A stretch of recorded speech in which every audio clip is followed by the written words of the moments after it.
puis le docteur Simeoni de l'île Rousse, qui est donc médecin généraliste en maison de santé et qui a une grosse expérience en soins palliatifs. Alors on va débuter cette table ronde donc, sur les annonces en cancérologie. On va voir que ça rejoint donc différents aspects qu'on va évoquer d'ailleurs dans d'autres tables rondes, ceux de la formation des professionnels, ceux de la communication entre professionnels, entre structures et puis entre ville et hôpital. Et donc je pense que ça va être particulièrement intéressant. Je vous invite à participer et à poser des questions. Alors tout d'abord, on va lancer cette table ronde par une première question donc, sur le contexte et les vécus des annonces en cancérologie. Et je pense que c'est peut-être le docteur Medina qui va essayer d'y répondre. Alors, qu'est-ce que vous pouvez nous donner sur votre expérience, donc sur, votre rôle dans l'annonce, vos ressentis que vous avez pu avoir donc, avec les patients et puis les difficultés que vous avez pu rencontrer avec les patients et puis aussi les professionnels avec lesquels vous collaborez? Alors, bonjour à tous. Donc moi, je suis radiologue, mais vraiment spécialisée en scénologie, donc vraiment mammographie, cancer du sein. J'ai fait 10 ans au centre anticancéreux, donc j'ai quand même une petite notion du cancer du sein. Là, maintenant, je suis en privé.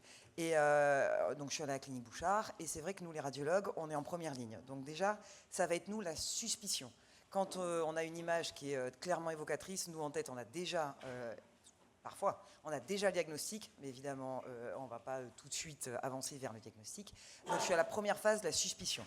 Il faut que je puisse transmettre le message que c'est suspect, que ça ne me plaît pas. Évidemment, on ne va jamais plus loin que c'est suspect, c'est anormal, on ne va jamais plus loin, mais il faut assez inquiéter la patiente pour qu'elle revienne et assez rapidement. En général, en mammo, ça se passe... on comprend tout de suite que l'enjeu quand même est important et les patientes reviennent. C'est à nous radiologues de tout de suite organiser la suite, la biopsie. Alors moi, il se trouve que je fais mes biopsies, donc c'est facile, ça peut être fait même dans la journée, dès le lendemain, mais il ne faut pas laisser la patiente repartir dans la nature sans savoir, avec une perte de temps, avec mais qui je vais aller voir et tout ça, pour tous les radiologues qui ne font pas. Donc on a là vraiment cette première phase qui est la suspicion, et on a commencé à mettre une petite graine, je dirais, dans le cerveau de la patiente en disant, il se passe un truc. Donc deuxième phase, je la vois, biopsie rapide, hyper important. Parce qu'on a créé une angoisse, il ne faut pas que cette angoisse traîne trop longtemps. Et après, le plus classique, après la biopsie, 3/4 des radiologues font ça, vous allez voir votre médecin traitant, donc c'est à la patiente de s'enquérir des résultats, vous allez voir votre médecin traitant, dans 10 jours, elle aura les résultats, il aura les résultats. Et là, il y a des couacs. Il y a des couacs. Donc là, c'est vraiment le retour d'expérience. Il y a des couacs très régulièrement. Les couacs, c'est la patiente qui arrive en consultation, le médecin traitant, il n'a absolument rien reçu, il n'était même pas au courant qu'il y avait une biopsie. Les couacs, c'est le labo, il ne me l'a pas envoyé. Alors, est-ce qu'il y a eu un retard, machin? Donc, c'est le médecin traitant qui court à droite à gauche pour essayer d'avoir les résultats. Ça a été envoyé à un homonyme. Il y a pas mal de couacs qui font que l'anapathe, du coup, je pense que ma collègue va pouvoir le dire après le problème. On s'est rendu compte que des fois, c'était juste un petit problème de logiciel au niveau de l'anapathe. Il y a plein de choses dans la vraie vie qui font que ça va bloquer. Donc, des fois, même la patiente ne revient pas. Elle a pas, il y a une espèce de déni, elle n'est pas revenue. Ah bah oui, là c'est le médecin qui a reçu, mais c'est la patiente qui ne vient pas. Donc, il y a pas mal de choses. Et donc, on se retrouve toutes les semaines avec des patients qui harcèlent les secrétaires. Qu'est-ce qui s'est passé? J'ai pas les résultats, je veux les résultats, le stress monte, bref. Donc, moi, j'ai pris la décision de simplifier la chose et de faire moi l'annonce. Et j'ai lu ce matin qu'il y a 27% des radiologues qui faisaient l'annonce, donc on est quand même assez peu, mais il y en a qui le font. Hein. Et donc ça a été dit. Voilà, juste... pardon. Sur Manosque, en tous les cas, le centre de radiologie des Alpes de Haute-Provence, ça se passe comme ça aussi en scénologie. C'est-à-dire que le radiologue qui pratique la biopsie convoque la patiente 7 à 10 jours après et c'est lui qui lui remet directement les résultats de l'anapathe avec une liste de chirurgiens dans un bureau complètement anonyme, sans même un cadre. Il ne la connaît pas et elle repart avec et son résultat et la liste du chirurgien. Voilà. Donc ça, je pense que ça évite tout problème. Donc moi, je leur donne rendez-vous à 7 jours. Donc je sais que c'est fixé. Je la biopsie le mardi. Le mardi prochain, elle a rendez-vous avec moi. Elle sait qu'il va y avoir une annonce. Elle peut avoir son conjoint qui est là, en tout cas un accompagnant, elle est un peu préparée. Moi, le labo, je le sais que mardi matin, mon anapathe, elle doit valider tous les comptes rendus parce que je vois toutes mes patientes. Donc le fait d'être en réseau, le fait d'avoir l'habitude, on sait que voilà, à J7, on aura les résultats. Donc je vois la patiente. Ça m'évite les pertes du dû. Celle qui, voilà, parce que je suis responsable, je pense, je suis co-responsable avec la personne du labo, je n'ai pas transmis le résultat. Donc on sait bien, évidemment, on s'en moque. Quand c'est un cancer, il ne faut pas qu'elle reste dans la nature. Donc je suis responsable. Ça permet d'aller plus vite. Il n'y a pas ce problème de... Donc il y a quand même un délai qui est beaucoup plus court. J'ai tout sur site sécurisé, donc il n'y a pas de problème de courrier qui serait perdu. Et j'explique à la patiente. Alors j'explique, c'est pas moi qui fais le projet thérapeutique. Mais bon, j'ai fait déjà 10 ans de RCP sain en santé anticancéreuse, donc j'ai quand même la capacité de répondre à pas mal de questions. Mais ce n'est pas l'idée. L'idée, c'est d'abord l'annonce. Parce qu'on a vu qu'il y avait une sidération souvent, pas toujours, mais il y a quand même des fois une sidération et un tel choc émotionnel que toutes les infos qui sont derrière, il y en a la moitié qui partent. Il y a beaucoup de choses qui sont complètement oubliées, il y a trop d'informations. Tout ce qu'elles ont retenu, c'est cancer. Et même quand on l'amène doucement, avec empathie, vous savez ce que vous avez, il y a des cellules anormales, machin, même si c'est elle qui le prononce, il y a quand même un choc. C'est la douche froide, quoi. Donc là, il y a une espèce de sidération qui fait qu'il y a un premier enregistrement, il faut qu'elle encaisse le coup. Le fait, après, d'être dans un réseau, c'est une structure qui est habilitée à faire du cancer. Je lui demande où elle habite, où est-ce qu'elle se fait opérer. Et j'ai directement un contact avec un chirurgien qui est compétent. Pas quelqu'un qui fait un cancer du sein par mois, quelqu'un qui est compétent. Évidemment, elle habite en Corse, on s'adapte, enfin voilà. Mais en tout cas, le fait de travailler en réseau, nous, on a forcément les chirurgiens sur place. Si elle ne connaît pas, elle est perdue. Je prends rendez-vous pour elle. Elle a son rendez-vous quand elle part de chez moi, ou en tout cas l'assistante du chirurgien qui va l'appeler. Donc ça permet de faire un circuit court. Nous, à Bouchard, il faut que entre l'annonce et la chirurgie, on dit 10 jours. Donc on essaye de faire court. Je sais qu'on est en dessous de beaucoup de structures, mais quand ça passe par 36 intermédiaires, on perd pas mal de temps. Il y a des fois où c'est un mois entre chaque consulte. Enfin, il y a des fois des histoires un peu compliquées. Alors, je ne remplace pas la suite, j'aide la deuxième consultation. Le fait d'avoir eu le diagnostic, tout ce que j'ai dit derrière, des fois elles me disent, hein, chimio, pas chimio, elles me posent des questions. J'ai quand même une grosse notion de ce qui va dû arriver derrière. Je peux répondre, je ne donne pas trop de détails, et surtout quand c'est un peu tangent, de toute façon c'est l'RCP qui dira, mais voilà. Et surtout, je peux lui rassurer, parce que quand elles entendent cancer, elle sait tout de suite, est-ce que je vais mourir, quand est-ce que je vais mourir, oula, quand en plus, on a quand même 3/4 de bons pronostics, faut leur dire qu'il y a cancer et cancer. Il y a des cancers ultra évolués, ultra agressifs et tout ça. Quand c'est des bas grades, enfin bref, en faible évolutivité, je leur dis attention, on est vraiment... Enfin, je suis quand même en capacité de pouvoir leur rassurer en disant, ceux-là, on les prend bien en charge. Évidemment, on ne va pas le négliger. On le prend bien en charge. On sait les traiter. Ceux-là, on sait les traiter. On va tout faire pour pas... Voilà, maintenant que vous êtes en réseau, on va tout faire pour pas qu'il y ait de récidive. Mais au moins, à quel moment vous faites intervenir les infirmières d'annonce? Est-ce que vous travaillez avec? Est-ce que c'est après vous, après le chirurgien? Comment ça se passe? Alors, la deuxième phase, donc, elle verra toujours son médecin traitant. Donc ça, c'est sûr que derrière, il y aura le médecin traitant. Déjà, c'est le médecin traitant, il connaît s'il y a un contexte familial, il connaît s'il y a une fragilité sociale, économique, il faut qu'elle s'occupe de son enfant, de son mari qui est malade, bref. Donc, elle voit son médecin traitant, ne serait-ce que pour en reparler, pour faire les papiers, l'ALD, j'ai appris qu'il y avait les MDPH, qu'elles avaient droit à des choses, les arrêts de travail quand elles travaillent, tout ça. Donc, il y a le médecin traitant. Le chirurgien. Donc là, je l'ai adressé à quelqu'un de compétent. Enfin, après, souvent, ça demande là où elle voulait. Quelqu'un de compétent. Le chirurgien, là, on amorce le projet thérapeutique. Est-ce qu'avant de passer au chirurgien, puisque là, vous avez commencé à aborder le lien avec la ville, est-ce que le docteur Simeoni aussi pourrait nous parler de la coordination des acteurs, du lien qui est fait avec tout ce qui est possible au sein d'une MSP, des DAC et des autres dispositifs? En fait, ça, c'est dans le meilleur des mondes. Je pense qu'on est... Enfin, moi, je suis en milieu semi-rural et il y en a pas mal dans la salle aussi qui en ont fait un peu de l'expérience. On n'a pas forcément toujours un parcours si fluide. Et effectivement, des fois, en tant que médecin, on manque d'infos. Les infirmières aussi l'ont dit. Hein. Moi, souvent, je suis prévenue des fois un mois après en disant « Tiens, j'ai une patiente en chimio, tu la connais, c'est une patiente à toi. » Ah bon ? D'accord, bien sûr. Donc, effectivement, un gros manque de communication. Donc, on essaye de remédier à ça parce qu'effectivement, l'avantage en maison de santé, c'est qu'on n'est pas seul, c'est qu'on a une équipe, et une équipe donc pluriprofessionnelle. J'ai une assistante médicale qui harcèle les secrétariats spécialistes, de radiologues, d'anapathes pour avoir les comptes rendus, parce que c'est pas fluide du tout, ça n'arrive pas sur les DMP, sur l'espace santé, ça arrivera dans le meilleur des mondes, peut-être, tu nous as annoncé dans quelques années, mais là vraiment, il faut harceler les secrétariats, et moi je suis, on en a parlé tout à l'heure de la RAPED, mais je veux dire, je lâche pas mes patients. Tous les médecins ne sont pas comme ça parce qu'on est aussi, on a tous les autres patients et effectivement, on n'a pas du temps forcément. Et on essaye de travailler en équipe et c'est comme ça qu'on y arrive. Effectivement, on parlait avec les LUP. Moi, j'ai la chance d'avoir des psychologues conventionnés avec les LUP et effectivement, dès la suspicion, on peut commencer à parler en disant vous allez peut-être pas avoir besoin de soutien, ne serait-ce qu'avec les dents. Et effectivement, vous avez droit à avoir de l'aide et on en parle, enfin moi en tout cas j'en parle dès le début. Et là, on est vraiment dans le processus, vous avez vu tout à l'heure sur la frise, où effectivement, dès le moment où on commence à suspecter, nous, sur un faisceau clinique au départ, et puis ensuite après avec des radios, en attendant la napate, tout ce temps-là, il est un peu plus ou moins rallongé, et on est là pour faire de l'accompagnement, et pas toujours avec du temps, parce que nos consultations, c'est entre 15 et 20 et 30 minutes pour les meilleurs cas, mais tous les médecins généralistes n'ont pas peut-être la même écoute que ce que je peux avoir, parce que moi, je suis aussi formée en soins palliatifs, et du coup, il y a des choses aussi que je sais faire dès le début, et pas d'autres.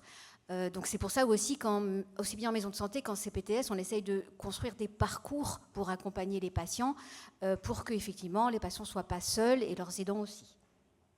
Je rebondis sur ce qu'on venait de dire et aussi ce qu'ont dit les intervenants avant cette partie. Je souhaiterais que Mme Blandin nous donne son point de vue sur les différents types d'annonces. Alors, au niveau des annonces, là, on s'arrête vraiment à la première annonce et à l'annonce principale où le mot de cancer va être prononcé. Moi, là, j'interviens à cette table ronde avec une double casquette. Je suis une soignante, j'ai été infirmière libérale pendant 20 ans, pas en milieu rural, mais dans les Alpes de Haute-Provence à Manosque.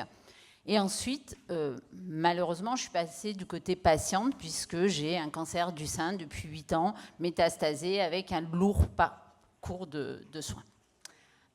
Je suis en soins actifs actuellement. J'ai décidé, suite à cette pathologie et à cette prise en charge, d'essayer d'améliorer le parcours des patients parce que, quand moi je l'ai vécu, je me suis dit qu'il y avait quand même des manquements. Déjà, dans ma partie à moi, en tant qu'infirmière libérale, parce que j'avais une obsolescence de mes connaissances qui n'était pas du tout à jour et que ça, dans le domaine de la cancérologie, ça va très vite maintenant. On avance tous les 6 mois, on a des nouveaux traitements, on a les soins de support. Bon, donc j'étais vraiment obsolète complètement. Donc j'ai décidé d'aider à l'amélioration des parcours en demandant à l'ARS si je pouvais labelliser un parcours de soins. Ce qui a été refusé, on m'a demandé de créer plutôt une maison de santé. Donc on a labellisé une maison de santé, il y a une maison de santé à Manosque qui s'appelle La Vista, et je coordonne le parcours en oncologie. Quand un médecin généraliste ou un spécialiste de notre équipe trouve une pathologie cancéreuse, il adresse la patiente ou le patient directement. Je le vois souvent juste après la consultation du médecin généraliste, parce qu'on a plus de médecins généralistes, mais j'ai quelques spécialistes quand même maintenant. Et à ce moment-là, je vais faire le travail que Fanny fait, elle, dans son centre de radiologie, prendre des rendez-vous avec les chirurgiens, l'orientation, l'aider. Et j'ai la chance d'avoir un pôle de soins de support au 2e étage de la maison de santé, donc j'oriente directement chez la psychologue, qui va les prendre en charge tout de suite, elle et l'environnement familial. Voilà, en tous les cas, ce qu'on fait sur la maison de santé. Comment vous guidez un peu les patients dans leur parcours, notamment? On voit qu'il y a des problèmes très différents entre, par exemple, le patient qui va venir de Corse et qui, dans certains cas, bien sûr, il peut parfois être pris en charge sur place, mais dans certains cas, il va devoir être adressé dans des centres à distance. Et plutôt les patients qui sont dans les grands centres urbains où, je dirais, le problème est plutôt différent. C'est presque se repérer parmi une offre parfois encore un peu trop pléthorique. Et donc, c'est vraiment des problèmes très différents suivant, je dirais, le milieu d'où viennent les patients. Alors, j'essaye de rester neutre. Je ne vais jamais orienter vers un centre de cancérologie ou un mieux que l'autre, ou vers un chirurgien, parce que déjà, je n'ai pas la séance infuse. Je vais surtout rediriger vers le médecin traitant qui, lui, a son propre réseau. tout en précisant bien que, alors, c'est ma propre expérience, mais on oriente beaucoup vers le privé, beaucoup plus facilement, parce que peut-être que les rendez-vous, on les a plus facilement, mais en tous les cas, moi, ce qui m'arrête, ce sont les dépassements d'honoraires et c'est le reste à charge pour les patientes, même en oncologie. Voilà, beaucoup de chirurgiens du privé font des dépassements en onco. Ça, je trouve ça inadmissible, mais bon, c'est comme ça. C'est mon avis à moi personnellement. Donc, voilà, je vais présenter les différents centres, les différentes prises en charge, mais proposer surtout nos programmes d'éducation thérapeutique que nous avons mis au point au sein de la maison de santé et j'oriente toujours vers le médecin traitant de toute façon après. On voit bien que les délais, c'est quand même un sujet encore majeur en cancérologie et souvent l'occasion de perte de chance pour les patients. Et c'est vrai que voilà, il y a encore souvent des difficultés avec des patients qui viennent, qui ont perdu 2-3 mois. Là, surtout après une période comme ça, après la période d'été, on voit des patients qui ont été diagnostiqués au mois de mai ou au mois de juin. Et j'en ai vu encore cette semaine qui débarquent en septembre parce que ils étaient perdus. Et donc, est-ce que vous avez des remarques là-dessus pour comment vous facilitez un peu leur... Déjà, je pense qu'en tant que médecin, quand on commence, je disais, à prescrire les premiers examens, quand on a une suspicion clinique, il faut avoir le curseur variable suivant les patients. On les connaît parce qu'on connaît leur famille, on connaît leur parcours professionnel, on connaît leurs conjoints, effectivement, leur situation aussi socio-économique. Mais effectivement, il y a certains, il faut quand même, entre guillemets, les affoler un petit peu, parce qu'autrement, ils ne vont rien faire. Nous, on a de la distance en plus. Moi, je suis quand même à 1h30 donc de Bastia. S'il faut les envoyer sur le continent, ça veut dire qu'il faut faire les demandes de prise en charge. Les gens n'ont pas forcément encore d'ALD, puisqu'il faut d'abord avoir une anapathe. Et suivant effectivement le type de cancer, on va s'adresser à tel ou tel spécialiste qui ne sont pas forcément d'accès facile non plus, souvent. Et du coup, effectivement, tout ce délai-là, on a besoin aussi de ça. Quand on est en maison de santé, ça va, mais parfois il y a des médecins qui sont aussi isolés, et c'est pour ça que c'est important aussi de s'appuyer sur le DAC, qui nous aide bien dans les situations qui sont un peu complexes, et aussi les associations de patients, parce qu'on a la chance, je ne sais pas si c'est pareil ici sur le continent, mais nous encore, surtout en Balagne, on a un tissu associatif d'aide aux patients qui est quand même assez bien développé. On a parlé de la Ligue, mais il n'y a pas que la Ligue, il y en a d'autres. Et ces associations nous sont vraiment d'un bon soutien quand on est médecin, soignant, etc. Et donc, juste un petit exemple par rapport au DAC, je suivais un patient qui était que je suivais assez régulièrement pour une substitution aux opiacés. Donc, je le voyais tous les mois, ou je le voyais pas parce que des fois il venait pas, mais enfin je le voyais. Et effectivement, au décours des consultations, donc on lui trouve une suspicion de cancer, et on s'aperçoit que ce patient, il était quand même en grande précarité, et effectivement du mal à l'accrocher aux soins parce que il n'avait pas tout bien compris déjà de ce qu'il avait, et alors qu'il était stabilisé du côté substitution et qu'il n'y avait pas de souci de ce côté-là. Il a fallu le raccrocher dans un parcours de soins qui n'est pas du tout celui qu'il connaissait. Et effectivement, le DAC, pour ça, est vraiment, vraiment un gros appui parce qu'il y avait une complexité qui était due à sa situation sociale. Il s'est retrouvé quasiment à la rue. Il a dû être hébergé par un de ses enfants qu'il avait un peu abandonné à cause de sa situation complexe. Et le DAC a vraiment été une aide pour la coordination, pour lui trouver régulièrement des soignants, des taxis, lui organiser vraiment bien son parcours de soins en liaison donc, avec le centre qui le suivait. Et voilà, donc on n'est pas tout seul, et heureusement qu'on n'est pas tout seul en ville, bien qu'il y ait encore des soignants isolés, et voilà, c'est pas toujours facile pour tout le monde.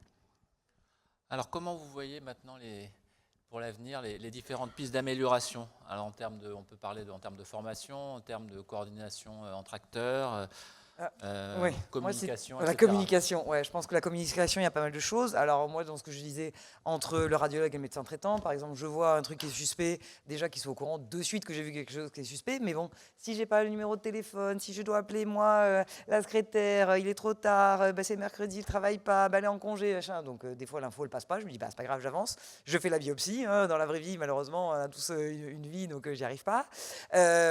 Donc je fais la biopsie, j'essaye d'appeler le médecin traitant en disant vous allez recevoir d'ici une semaine, vous recevez, je vous tiens au courant. Même chose, j'essaie de contacter, mais ça prend un certain temps, et en vrai Des fois, j'y arrive pas. Des fois, j'y arrive pas. Du coup, je la revois J7. Meilleure communication entre, du coup, le labo et les médecins traitants. Du coup, j'ai un peu sollicité mon labo de la patte en disant, mais vous faites comment, en fait? Parce qu'il y a quand même quelques ratés. Ah, alors, on envoie sur MS Santé. Sauf que des fois, le médecin traitant n'a pas activé MS Santé, ou des fois, il a activé, il n'y va jamais. Voilà. Donc, est-ce qu'il n'y a pas un peu de la com sur MS Santé pour qu'on a tous un compte, mais on n'y va pas? Voilà. Donc c'est pas la panacée, hein. Mais effectivement, il y a quand même une histoire de communication qui peut être améliorée. Je n'ai pas toutes les réponses, mais c'est une piste. Former les médecins, parce que du coup, moi, ok, je suis formée, mais qui est peut-être plus de radiologues qui puissent au moins faire l'annonce. Même si on n'a pas de notion du pronostic, du projet thérapeutique, c'est une première phase et de toute façon, ça aidera pour la consultation d'annonce après du spécialiste. Voilà, il y a le projet thérapeutique est beaucoup plus la formation, qui n'est pas spécialement une formation médicale ou sur le cancer, juste de la bienveillance déjà, qui prennent 5 minutes, qui se posent et qui sourient. Déjà, rien que ça serait bien. Il y en a qui c'est pas naturel, mais qu'il faut les former. Mais bon, il va falloir les former quand même. Mais c'est vrai que dans nos cursus, la formation consul d'annonce, il n'y en a pas. Il y en a pas du tout. Il y a des formations payantes en plus. Et pour avancer, alors là, ils ne vont pas payer. Et pour avancer sur ce que vous venez de dire, qu'est-ce qui vous a aidé à apprendre à faire des annonces, en fait? Parce que, Expérience. Tu t'es formée, Fanny, ou pas du tout? Alors, il y a quand même beaucoup d'expérience. Jeunes sont anticancéreux, des gens font très peu d'annonces, alors ça paraît paradoxal, mais c'est ça. Comme on est vraiment sur place, tous au même endroit, c'est vraiment le chirurgien en fait qui faisait les annonces. Donc je fais la biopsie, j'adresse au chirurgien et tout ça. Après en ville, ça change vachement. Donc c'est vraiment en ville que j'ai eu une courbe de progression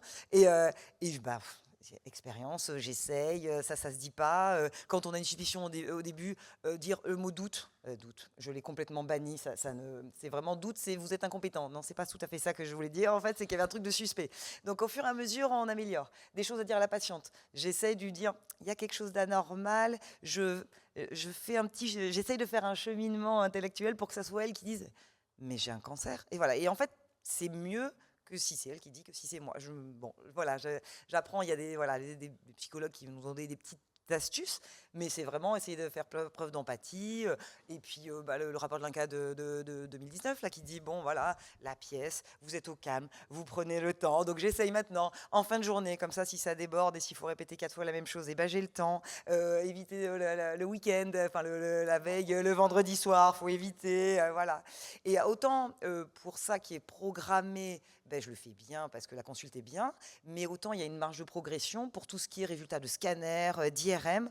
Là, il y a des gags. Là, il y a des gags et je pense que des gags, c'est-à-dire le compte-rendu, il n'est pas fait tout de suite, donc elle le récupère par Internet et puis elle voit son résultat, et elle se retrouve toute seule face à son résultat et éventuellement ChatGPT. Le résultat, je l'ai vu tout de suite, mais alors je la chope à la fin de l'IRM. Oui, il y a un truc sur l'IRM mammaire, machin, je me retrouve à annoncer une récidive dans le couloir. Enfin, là, par contre, c'est moins parfait.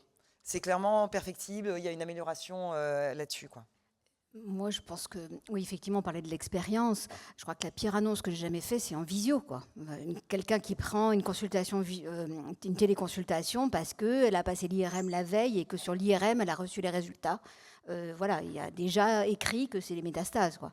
Donc, voilà. En plus, quelqu'un que je connaissais très bien, avec qui j'étais amie et qui pensait que, voilà, j'allais tout lui expliquer comme ça en 10 minutes de visio. Voilà, on n'est pas toujours armé pour ça. Et j'ai eu une mauvaise expérience comme ça aussi avec un de mes remplaçants qui était tout jeune diplômé et qui en fait a fait l'annonce d'un cancer du pancréas à un patient alors que rien n'était encore fait. Il y avait juste une suspicion et il s'est mis quasiment, j'allais dire, à genoux devant le patient avec quelque chose, l'annonce d'une mort annoncée, quoi.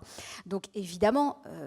C'était très difficile pour le soignant, le jeune médecin, aussi bien que pour le patient, qui s'est pris effectivement le mur comme ça, sans avoir vraiment après de quelque chose enfin moi je l'ai récupéré après, puisque je suis rentrée de vacances, mais c'était assez catastrophique, aussi bien pour lui que pour sa femme, d'arriver à rattraper quelque chose qui s'était mal passé, alors qu'en fait ce jeune médecin avait pensé avoir beaucoup de compassion et d'empathie en faisant les choses, mais ça n'avait pas eu le résultat escompté, quoi.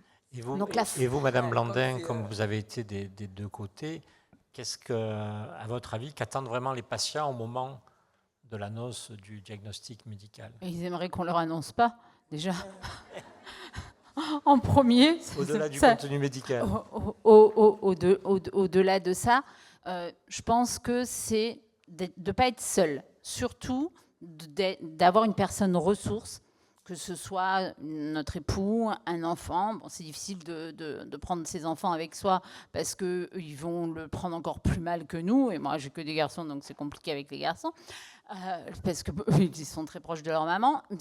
C'est en ça, donc que les gens soient accompagnés et de faire attention aussi, parce qu'on parle de l'annonce principale, mais comme tout à l'heure, je reviens sur toutes les autres annonces qui vont crescendo. C'est-à-dire, on vous dit, vous avez un cancer. OK.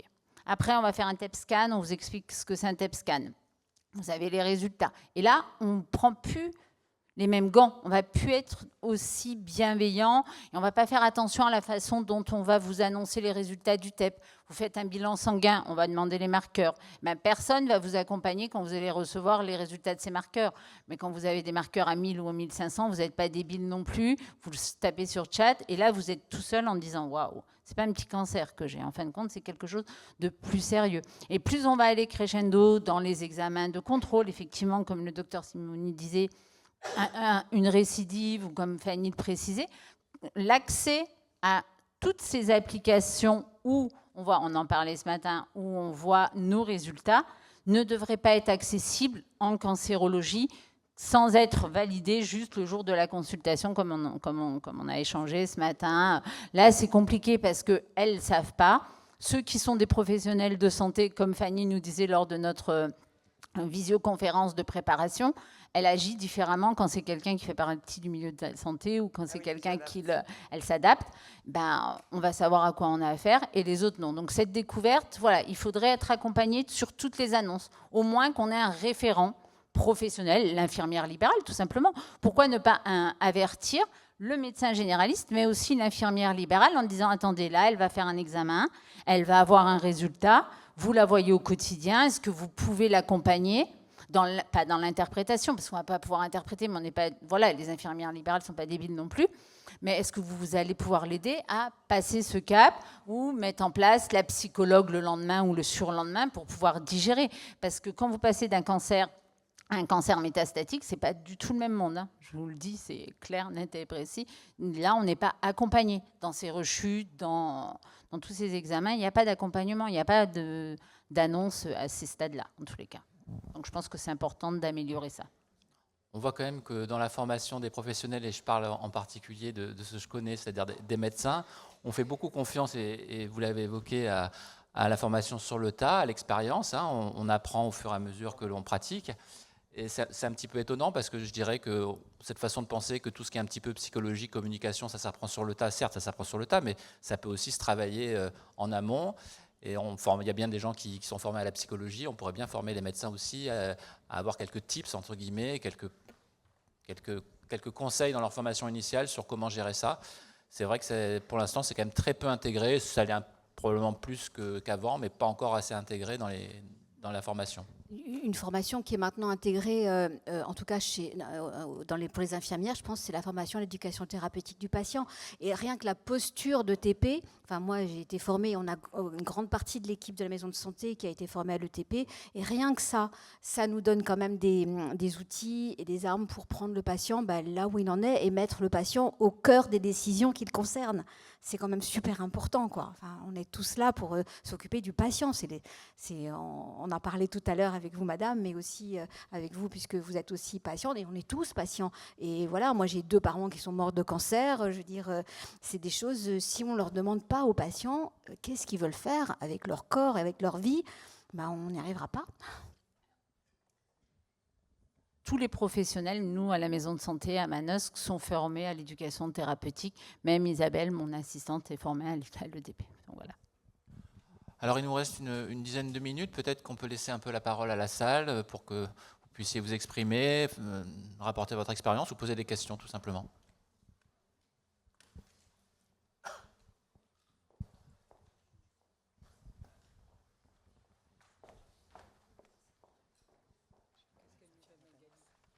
Merci. Je voulais juste revenir sur tout à l'heure quand vous parliez de rentrer en traitement pour un patient qui vient d'avoir une annonce de cancer. C'est difficile pour un patient, je pense, de rentrer en traitement, de faire un choix éclairé par rapport à ce qu'on lui propose quand il est en fait dans une phase, un peu une espèce de nébuleuse où il ne sait pas trop. Il n'a pas encore de résultats finaux au niveau des examens. Il est encore en attente de résultats de certains examens. On ne lui a pas forcément expliqué exactement ce qui va se passer, quel va être le traitement, quel va être le circuit. Et en fait, on lui demande déjà de se faire poser un porte-à-4. Mais en fait, quand vous vous faites déjà poser un porte-à-4, vous êtes déjà plus trop dans le choix éclairé, puisque vous êtes dans une espèce d'errance de diagnostic, dans une espèce d'errance de résultats et de traitement. Et on vous dit déjà, vous avez rendez-vous dans 3 jours pour une pose de porte-à-4. Mais en fait... Alors, en théorie, s'il arrive au porte-à-4, il y a déjà eu un projet thérapeutique qui a été énoncé, établi avec le premier spécialiste. Et on a vu tout à l'heure que souvent, ces patients-là, ils sont dans le déni à ce moment-là. Oui. C'est pour ça qu'on disait, voilà, première annonce, il y a un peu, alors c'est peut-être pas du déni, mais en tout cas de la sidération qui fait que. Après, alors moi, dans ma partie, ça va être le chirurgien qui voit en premier. Ensuite, on organise un hôpital de jour, et dans l'hôpital de jour, c'est vrai que là, on va un peu tout redécortiquer. Il y a les infirmières coordonnatrices qui vont s'occuper un peu du projet onco, qui vont essayer d'aller avec des mots simples, chercher la patiente, qu'est-ce que vous avez compris du traitement et tout ça. Effectivement, on ne peut pas arriver au porte-à-4 sans avoir compris, parce que là, c'est pas possible. Après, il y a les infirmières vraiment de coordination qui font la partie bloc. Vous allez être opéré, voilà comment ça va se passer, parce que ça aussi, c'est une source d'angoisse. Il y en a qui n'ont jamais été opérés de leur vie. Rien que le fait d'aller à un bloc, c'est toute une organisation qui va les stresser. Donc voilà, parce qu'elles n'ont pas toutes les chimios, mais voilà. Sur l'hôpital de jour, il y aura les kinés, les psychos, il y aura le bilan imagerie, il y aura le bilan anesthésiste. Nous, on essaye de tout compacter sur une demi-journée. Elles ont tout, mais c'est vrai que les infirmières, là, elles décryptent. J'ai entendu ce matin qui disait, mais vraiment, l'infirmière d'annonce, elle est limite plus importante que l'annonce qui a été faite auprès du chirurgien. Bah oui, parce qu'elle a peut-être des mots plus simples, elle est peut-être plus accessible. On a peut-être moins peur de poser des questions au professeur. Voilà. Non, mais en vrai, voilà, elles ont des fois peur de poser des questions parce qu'il y a la stature du médecin qui impressionne peut-être un peu. Voilà, donc tout ça, normalement, elles ne sont pas censées arriver jusqu'au porte-à-4 sans avoir compris. Nous, enfin, en tout cas, on a essayé d'annoncer, de réannoncer. On a dit la suspicion, la confirmation et après le projet thérapeutique. Il y a tellement de phases que j'espère qu'on rattrape quand même toutes les patientes et qu'il ne reste pas quand même une incompréhension et qu'on n'arrive pas jusqu'à la pose du porte-à-4 sans avoir tout intégré, quoi. Oui, bonjour tout le monde. Je suis médecin retraité ORL, je travaille au DAC Varest et à la CPTS de Draguignan. Il y a un moyen de communication qui est mis à disposition, qui est gratuit, qui s'appelle Azure Réseau. On peut créer des communications sécurisées sur des cercles de soins, c'est-à-dire les infirmières, tout le monde. Et dès qu'il y a un résultat, on peut le mettre sur ce réseau et ça reste dans le réseau. Donc c'est-à-dire le médecin traitant, le médecin spécialiste, l'oncologue, le radiothérapeute, qui vous voulez, l'infirmière. Et on peut être en temps réel, vous mettez votre résultat que vous avez fait, la biopsie, la récidive, et donc tout le monde est au courant en temps réel, et c'est sécurisé, c'est gratuit, c'est PACA qui fait ça. En fait, des réseaux, il y en existe. On a des outils. Le truc est déjà... Ça s'appelle Azure Réseau. Ouais, non, mais c'est parfait. C'est juste qu'on utilise le même des généralistes que je ne connais pas, que le labo Anapat qu'on ne connaît pas. Le tout est qu'on utilise le même et qu'on puisse communiquer avec des gens dont on n'a pas les coordonnées. D'où l'intérêt de les CPTS, par exemple, parce que c'est ça qui fait la coordination entre tous ces professionnels, quoi. Alors, Azure Réseau, c'est très bien, mais ça rajoute encore un outil supplémentaire avec un compte. Le médecin va devoir ouvrir, va devoir créer le patient ou va devoir aller le rechercher. C'est encore quelque chose à faire en plus. Le temps médical, on n'en a pas beaucoup. Ce qui serait bien, et ce qu'il faut que tous les concepteurs de logiciels ou d'applications se mettent en tête, c'est qu'il faut qu'il y ait une interopérabilité de tous ces systèmes qui permettrait, avec un seul un seul compte, une interface avec tous les autres réseaux, parce qu'on ne peut pas s'amuser à créer 50 profils, rentrer 50 fois le même patient. Au bout du troisième, ils en ont marre. Et regardez, la boîte sécurisée de messagerie n'est jamais ouverte par certains médecins généralistes qui se retrouvent avec tous les comptes rendus dessus. Donc on ne peut pas rajouter un outil supplémentaire. Il faut qu'il y ait une interopérabilité entre tous. Je ne sais pas ce que vous en pensez. Bon, enfin, celui qui ouvre pas, c'est celui qui râle tout le temps aussi. Hein. Oui, exactement, c'est ce que j'allais dire. Bon, nous, on a de la chance en maison de santé, enfin chez nous en tout cas, on a un logiciel particulier à la maison de santé, mais qui est interopérable avec le DMP et donc les messageries sécurisées. Et effectivement, moi je vois, pour moi en tout cas, j'y vais, mon IPA y va, mais l'autre collègue qui est dedans n'y va pas. Et nos remplaçants n'ont pas accès à notre messagerie sécurisée, ce qui fait que si on s'absente pendant 3 semaines en été, ils n'ouvrent pas nos messageries sécurisées et on perd des infos. Et il y a une solution régionale, en tout cas en Corse, de coordination, mais qui est une véritable usine à gaz et personne n'y va parce que c'est trop compliqué en fait d'y aller. Et surtout, quand on clique sur les documents pour avoir accès, on n'a rien. Enfin bon, voilà. C'est en cours, ça doit s'améliorer, mais en tout cas, pour l'instant, c'est pas optimal, quoi. Le DAC, et c'est son outil de travail, les médecins généralistes sont censés y aller, les infirmières aussi, et en fait, on n'y va pas. Voilà, parce que c'est pas fluide et c'est pas pratique.